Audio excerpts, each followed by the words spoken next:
사도행전 12장 13절에서 25절까지의 말씀 함께 교독했습니다. 베드로가 이제 옥에 갇히고 죽을 수밖에 없는 상황이 되었을 때 특별히 성도들이 베드로를 위해서 간절히 기도했습니다. 그리고 하나님은 그들의 그 기도에 응답하셨고 베드로가 옥에 나와서 성도들을 찾아옵니다.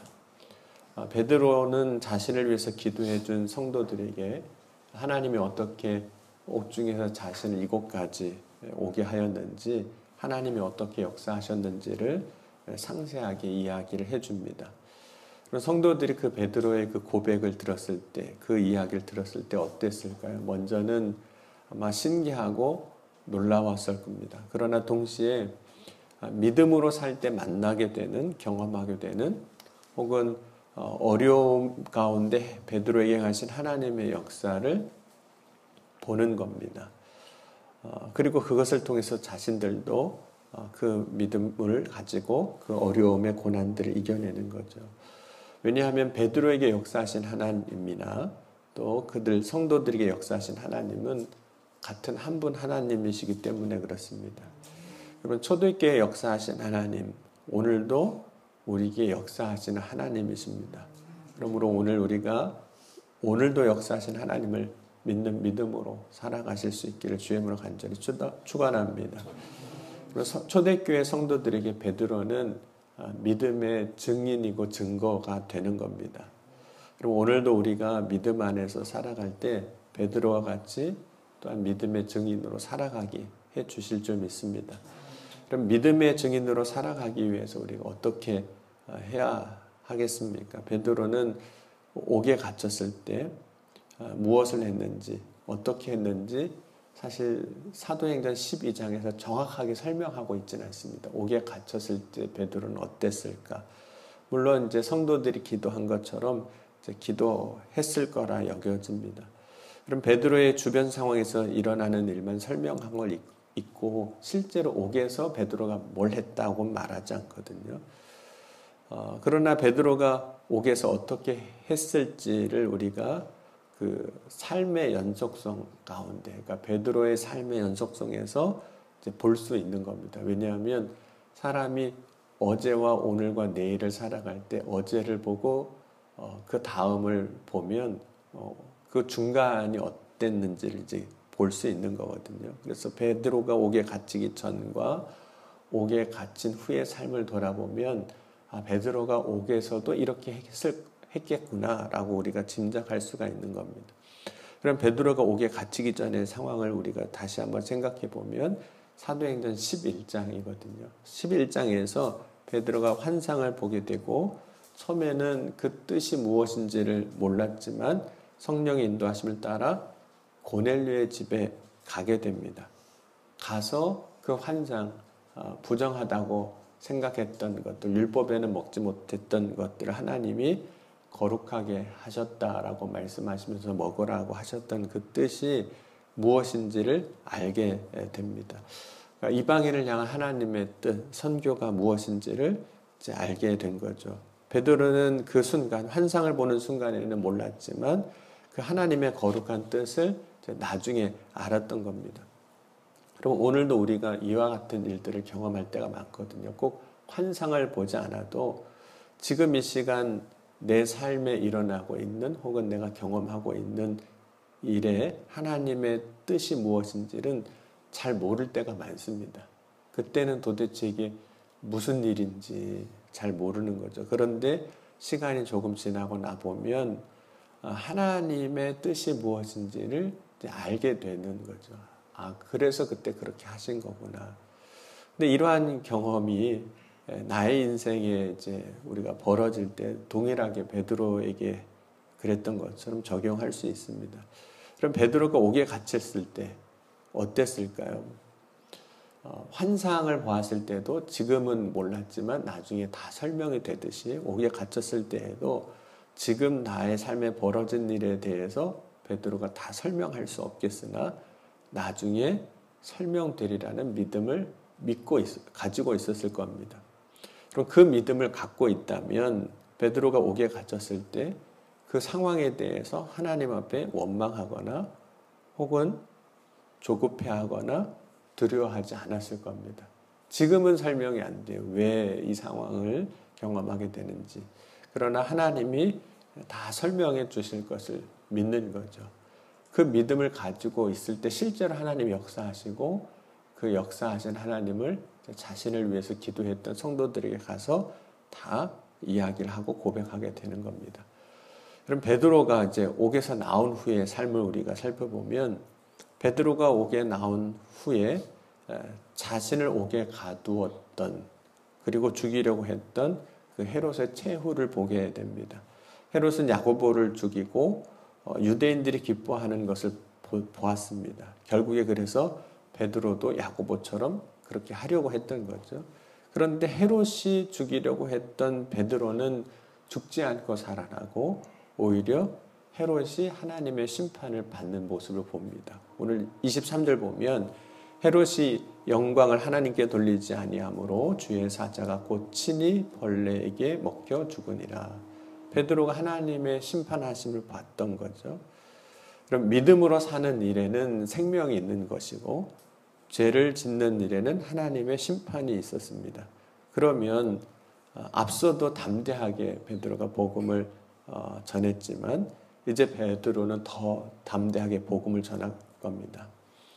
왜냐하면 하나님이 어떻게 나의 삶에 역사하시는지를 지켜주신지를 보는 거죠. 그럼 옥에 갇히기 전에도 담대했고 옥에서 나온 후에 베드로의 모습도 담대했습니다.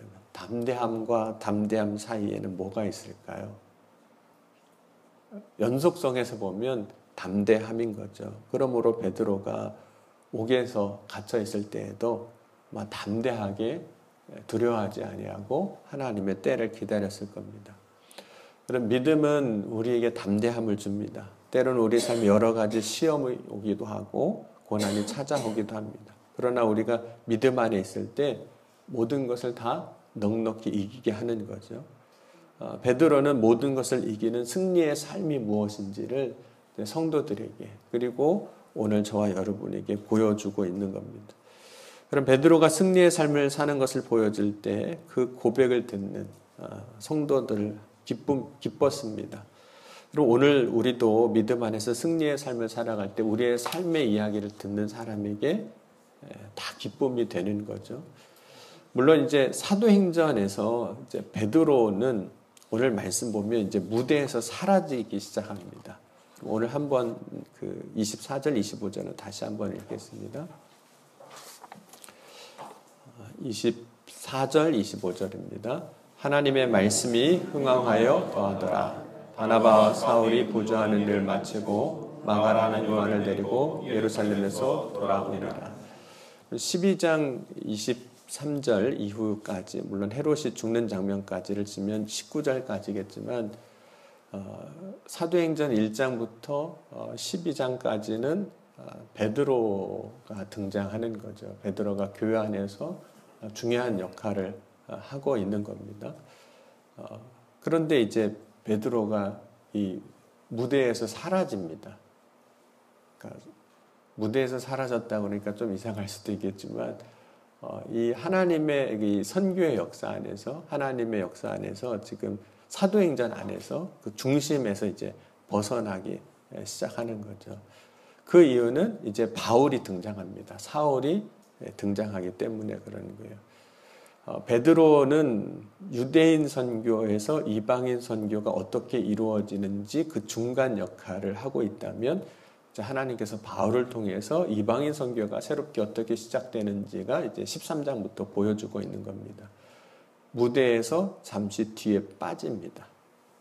잠시 잊혀질 수도 있는 거죠. 여러분 그러나 그가 믿음으로 산 삶은 결코 잊혀지지 않습니다. 그럼 오늘 우리가 믿음으로 살아갈 때 우리의 삶이 세상에서는 드러나지 않을 수도 있습니다. 혹은 교회 신앙 공동체 안에서 드러나지 않을 수도 있습니다.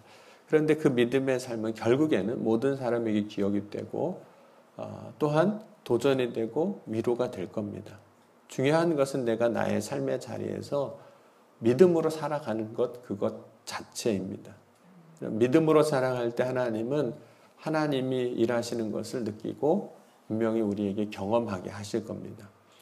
그럼 베드로가 옥에 갇혔을 때도 경험을 했고 죽을 고비를 여러 번 이제 넘기면서 경험을 합니다. 그런데 베드로에게 이런 경험이 없었다면 하나님을 믿는 그 믿음이 더 단단해졌을까요? 이런 위기를 겪으면서 하나님이 살아계시고 역사하신다는 것을 너무나도 선명하게 경험합니다.